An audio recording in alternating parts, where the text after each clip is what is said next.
Hello students, आज इस video में हम पढ़ेंगे आवेश के क्वांटीकरण के बारे में, क्वांटाइजेशन ऑफ चार्जेस। यह आवेश का एक गुण है।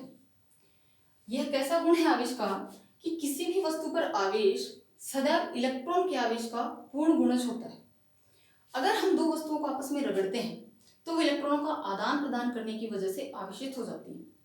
अब इलेक्ट्रॉनों का आदान प्रदान वो पूर्ण संख्या के रूप में करती है, यानी कोई भी वस्तु इलेक्ट्रॉनों का जब त्याग करती है या ग्रहण करती है तो पूर्ण संख्या के रूप में करती है, यानी 10, 15, 50 इस तरह से। कोई भी वस्तु आधा इलेक्ट्रॉन, 1.5 इलेक्ट्रॉन नहीं त्याग सकती है।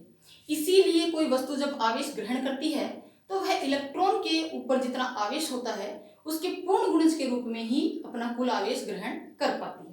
अर्थात इलेक्ट्रॉन पर आवेश 1.6 × 10⁻⁻19 कूलाम है तो किसी वस्तु पर कुल आवेश इसका पूर्ण गुणज होता है।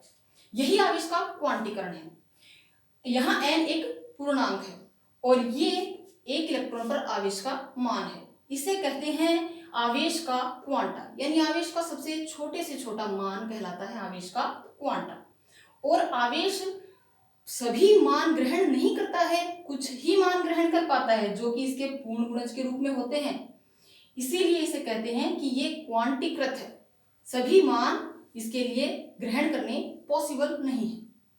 इसे हम इस प्रकार से भी समझ सकते हैं कि जैसे देखिए, कोई भौतिक राशि अगर सभी मान ले सकती है, उसकी सभी वैल्यूज हो सकती हैं, तो वो सारी वैल्यूज लेगी। इसे हम कहते हैं सतत, कंटिन्यूअस। तो ये होता है सतत रूप से सभी संभव मान उसके होते हैं। लेकिन कोई राशि अगर कुछ मानों को ही ग्रहण कर पाती है तो वो कहलाते हैं उसके विविक्त मान ग्रहण करना। ये डिस्क्रीट वैल्यू ग्रहण करती है, विविक्त। तो यानी कि ये ऐसी भौतिक राशि है जिसके लिए सभी संभव मान संभव है, जैसे लंबाई है। और ये आवेश है क्वांटीकृत, यानी कि कुछ वैल्यूज वो ग्रहण ही नहीं कर पाएगा, जैसे 1.2 गुना इलेक्ट्रॉन पर आवेश। ये आवेश के लिए मान संभव नहीं होगा। आवेश के लिए किस प्रकार के मान संभव होंगे? 2e, 50e, plus minus.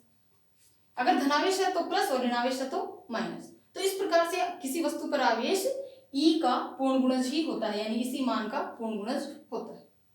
अब हम इस पर एक एग्जांपल करते हैं, एक न्यूमेरिकल करके देखते हैं। देखिए, अगर मान लीजिए हम किसी वस्तु को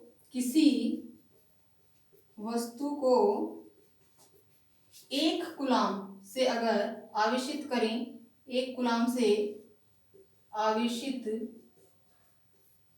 करें तो वह कितने इलेक्ट्रॉनों का त्याग करेगी?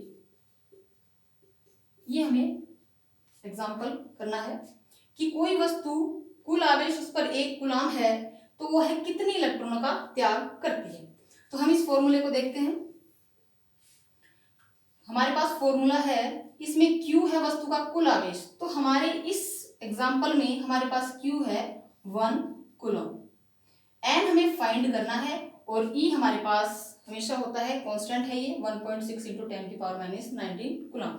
जब हम ये वैल्यू इसमें पुट करते हैं तो हमें फॉर्मूले में हम Q की वैल्यू पुट करते हैं, E की वैल्यू पुट करते हैं तो हमें N मिलेगा। ये 1 कूलम N और ये 1.6 × 10⁻⁻19। N हमें फाइंड करना है तो N हम दूसरी साइड ले लेते हैं और ये आ जाएगा 1/1.6 × 10⁻⁻19। जब आप इसे इवेल्युएट करोगे तो ये आएगा 6.25 × 10⁻18 इलेक्ट्रॉन। यानी अगर कोई वस्तु 1 कूलाम आवेश से आवेशित है तो वह इतने इलेक्ट्रॉनों का त्याग करेगी। तो ये है आवेश का क्वांटीकरण। Okay, thank you.